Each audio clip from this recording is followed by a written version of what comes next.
Good evening. Breaking news to report tonight on the west side of Fairbanks in what appears to be a shooting incident.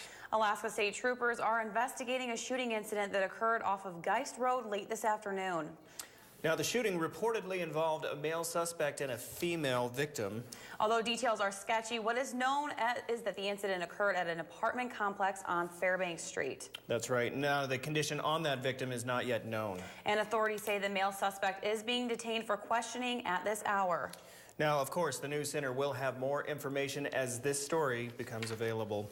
In other news tonight, in the remote Alaskan interior, students often have problems keeping up with the technology needed for today's schooling. The remoteness of students, faculty, and school buildings in some parts of the state makes it a real challenge. The Association of Alaska School Boards is pushing the one-to-one program, which helps provide digital learning and the tools for it. State educators are seeking funding from the legislature to help with that program and others. A project that would enable our kids to have the tools of the future. The first cohort this year and over the course of 4 years enable all of our kids to have the tools of the future. Nobody in this room would go 15 minutes hardly without your phone. Or if we said you can only use your computer twice a week for an hour, you know, none of us would put up with that in our businesses or our personal lives. And yet that's what we're doing with kids. The Fairbanks North Star Borough School District participated in a large-scale district-wide lockdown drill shortly after noon today. Say lockdowns can be an effective way to keep students and staff safe during a dangerous situation. The district-wide drill allowed school officials to experience coordinated radio communication in addition to practice emergency protocols at the individual schools. In addition, each school has a crisis plan specific to that school's needs.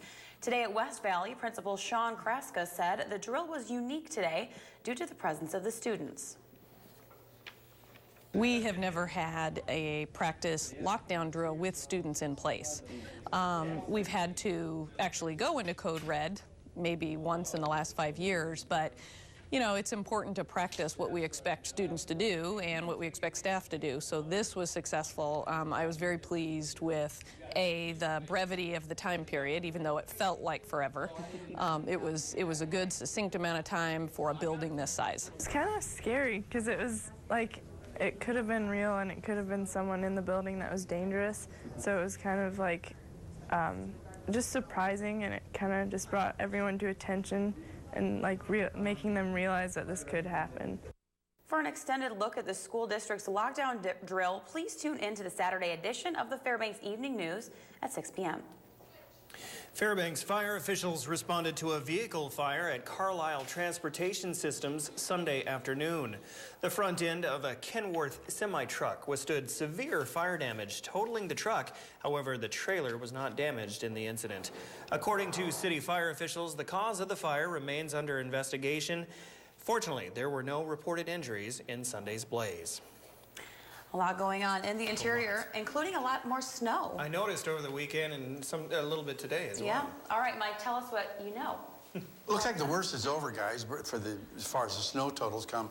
We're not getting nearly as much as they are getting down in Anchorage, close to 2 feet in some places. But the good news is, like, we're looking at temperatures to be warming toward the end of the week. Speaking of temperatures, let's take a look at what's going on around the interior right now. For Fairbanks, 7 degrees at Fort Wainwright and our North Pole. Allison Air Force Base at 8 degrees. A little warmer, Delta Junction, 17. 14 in Denali Park and Nenana, 8 degrees. And in the lower 48, another big snowstorm to talk about. And more severe weather, it's all coming your way later on when we look at all the weather in more detail. Stephanie, Daryl? They're just getting pelted down there in the lower 48 with snow. All right, well, when we come back, a young man visits Fairbanks to make a wish come true. Also, an Alaska town is named one of the best in the country to visit. Those stories are next. Stay with us. This edition of the Fairbanks Evening News is brought to you by Northland Hearing Services. Better hearing with a human touch. Life Med Alaska, Spadard Builder Supply. And by First National Bank of Alaska, where Alaska's dreams grow. Welcome back to the Fairbanks Evening News. Continuing, the Make-A-Wish Foundation is the nation's largest wish-granting organization. Every 40 minutes in the United States, it grants a child's wish.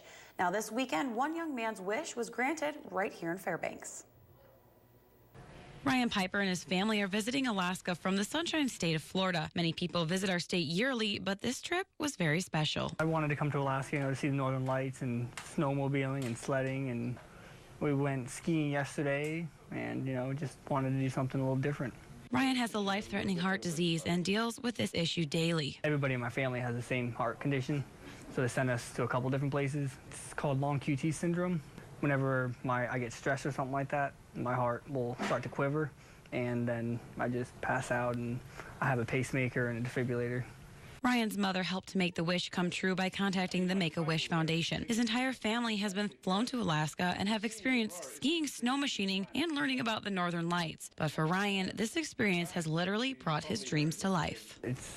You can't really explain it, it's just people out there that actually care, and, it's amazing.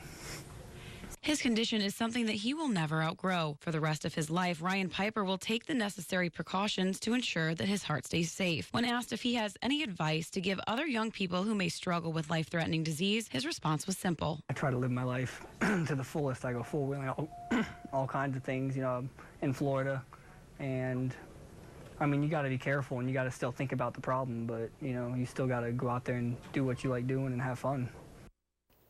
A 76-year-old man has been awarded $3.5 million.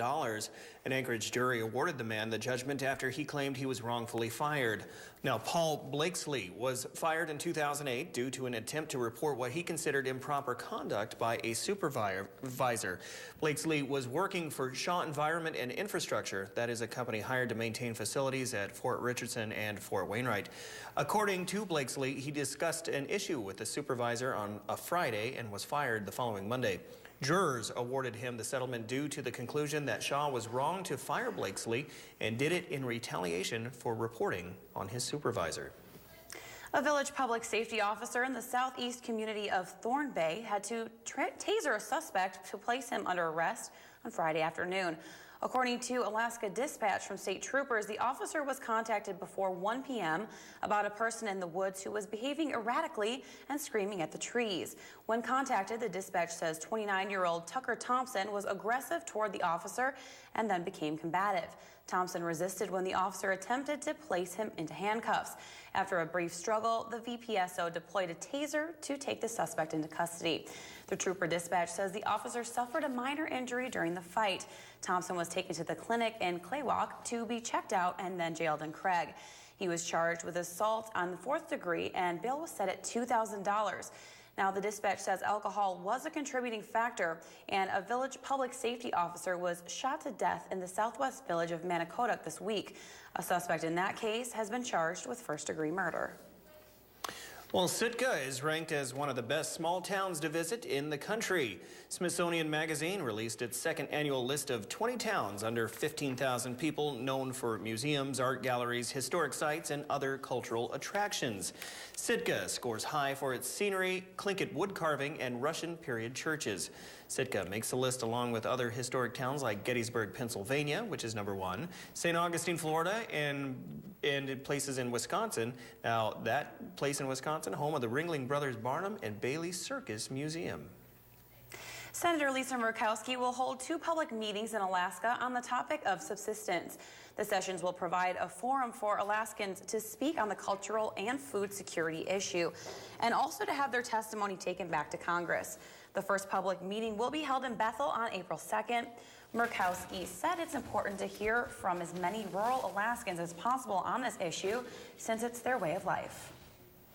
All right, well, big city life is what Joe was experiencing all this past weekend as you took in the sights of Anchorage for the state championship. What do you think about Anchorage? Yeah. It's pretty good. It reminded me of, cities back home, back east. So, it was okay. It was okay. Even with the tall mountains?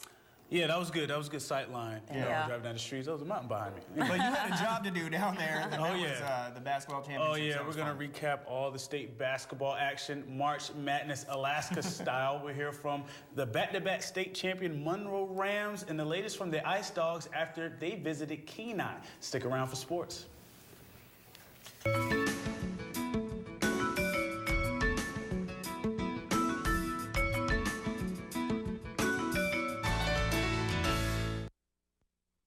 Brought to you by the law office of Rita T. Alley. peace of mind through professional legal services.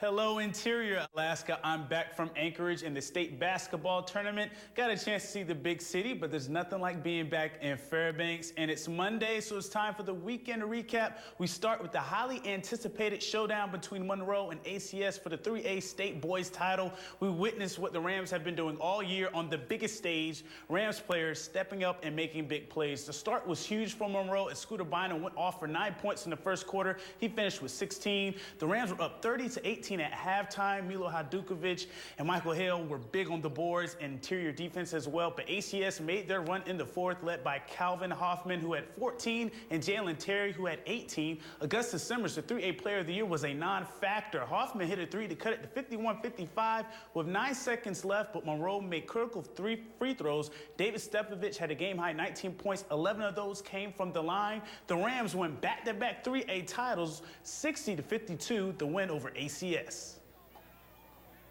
It feels great, man. It feels good to go get out there and kick it to them. Everybody thought we were the underdogs coming out, but we showed them we're good.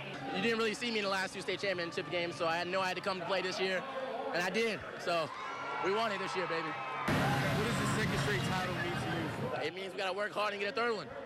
That's what it means. Like when people think about a team that won state, they think they're, a good team, but when they win back-to-back, they're a great team. They're going to be talked about forever. This year, we were the underdog. In life, I've always been better when I'm up against it than when I'm not, and I think my teams have been that way.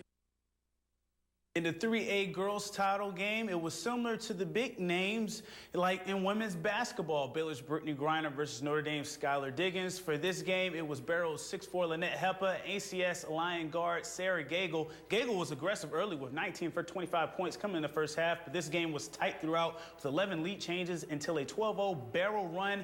In the third, dynamic guard Hillary Laurie was going off, and the 6'4" Heppa combined for 49 points and 20 rebounds and closed out the fourth quarter, winning 69-59 for their second 3A girls title in 3 years.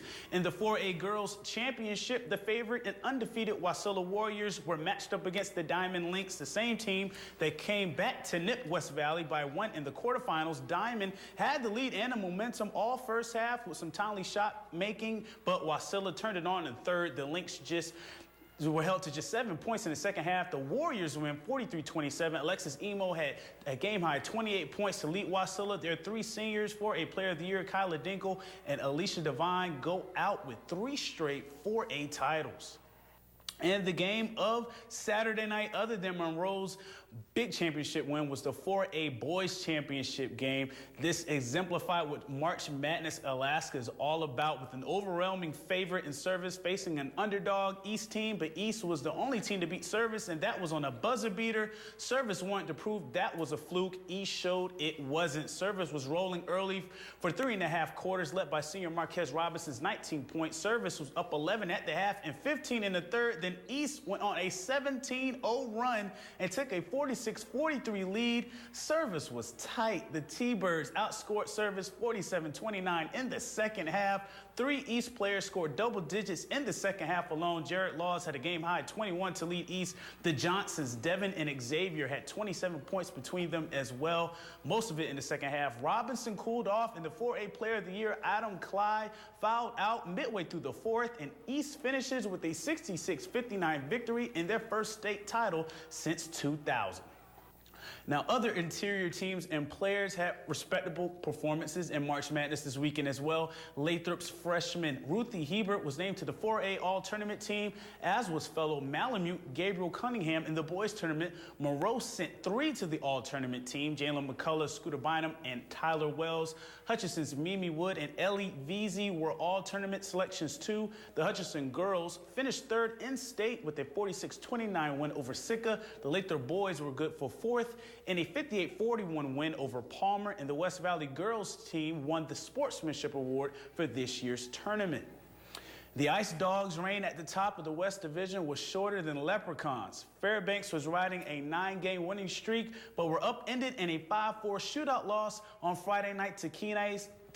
Saturday was a chance to bounce back. Kenai's Zach Lazaro wasn't having it. Lazaro's hat trick was the difference in the 5-2 win for the Brown Bears Saturday night. Special teams was key as well, with Kenai killing 4 penalties and scoring on 2 out of 7 power play chances. Jason Angus led the Ice Dogs with a goal and an assist. The Ice Dogs are 2 points behind Wenatchee with 2 games left in the regular season. Now, the Ice Dogs' last 2 regular season games are at home this weekend against Kenai with the Air Alaska Cup on the line. And that will do it for sports tonight. Thanks for rocking with me for a little while. Tomorrow we'll have a story on the ASAA State Championship Tournament in terms of the changes that have been made and how they affected this year's tournament. We talked to ASAA State Championships Director Isaiah Freeman about that at the tournament. For more KTVF State Tournament highlights, check out KTVF 11 Sports YouTube channel this week. And stay cool, Alaska. Mike Schultz has your full weather forecast coming up next, and we'll catch you next time. Hello, everyone. Welcome back into the Fairbanks Evening News, and I hope you had yourself a good weekend. The snow is just about over with. The latest radar is showing that. And as far as our photograph for tonight, a very interesting one sent in by Bill Brophy. We'll call it a look down the track. This is during the Open North American. You can see right there in his visor the track for the dogs going down. Nice shot, Bill. If you have a photograph to share, by all means, send it to Mike Schultz at KTVF11.com.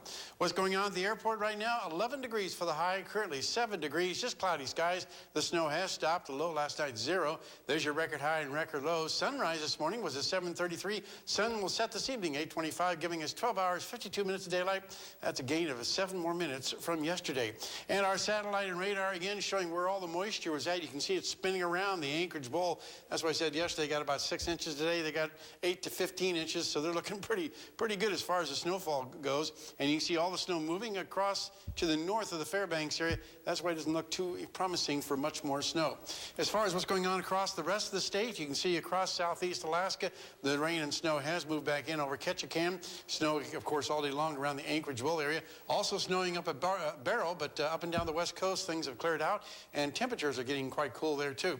Lower 48 weather, again, another storm to talk about. This one is moving across the Central Plains. You don't see it on this map because this is basically reflecting what the temperatures are. But if you can look on the satellite and radar, you can see the storm system, again, working its way across the northeast, bringing more snow to those folks.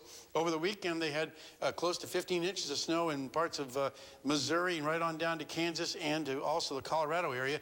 Nothing really upstream to give them any more worries about what's coming on.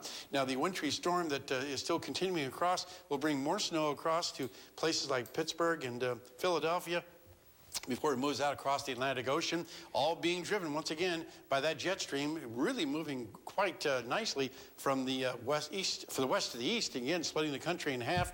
To the north, cold. To the south, mainly showery and humid conditions there. All right, back to Alaska for tomorrow. For the northern sections, it looks this way. 1 to 3 inches of snow in Barrow tomorrow, 2 inches in Fort Yukon, and snow showers at Nome. Here in the interior, we'll be looking at cloudy skies with areas of snow at Fairbanks and Healy. Over southeast Alaska, again, looking at rain and snow at Juneau, partly cloudy skies in Ketchikan. To the southwest, it looks like partly cloudy skies at Bethel, snow for Cold Bay, and sunny skies in Kodiak. And over the south central sections, partly cloudy in Anchorage, sunny at Homer, but snow will continue in Valdez. It's a new week, which means it's time for more new kids to interview this weekend for our Kids Weather Watch. And tonight, we'll be talking with a young lady with a story about frigid temperatures she was in. And this is my weather story. One time in Alaska, I went outside and I stayed outside at negative 50 for almost 3 hours. My fingers got really cold. Then I went inside for hot cocoa. And we'll have more from the kids at Arctic Light Elementary tomorrow night when a young man shares his stormy drawing with us. Here's your forecast for the remainder of the night. 7 degrees below zero, lingering snow showers ending very slowly. Tomorrow's forecast will still have cloudy skies, maybe an inch of snow is possible too. And the extended forecast, as you can see here, temperatures warming up very nicely, looking to the low to mid 30s by Friday, Saturday, and Sunday. And daytime overnight lows, I should say, also warming up to the single digits above zero, which is nice to see. So maybe we're looking at possibly the first signs of spring coming back to the interior, but we won't say that as of yet. Oh, yeah, because... Spring? Spring. You know, our normal high is right there almost by freezing, so when 30 degrees, the normal high, yeah. When we're lower than that, Yeah. Welcome to spring in Alaska, Joe. Not yet. Not that. Don't put a jinx on it yet. Don't walk into spring yet. We'll just take it, right? Yeah. Okay. Well, good job down there, welcome to Joey. March. Oh, thank you so much. Really good job. Great time. Great it time. looked great, fantastic, and congratulations to Monroe again. That was just incredible. Big congratulations to those guys. Yeah, absolutely. Okay, that will wrap up this edition of the Fairbanks Evening News. As always, we are glad you could join us. Tonight on NBC Nightly News, March misery as another winter storm marches east. That's next with Brian Williams.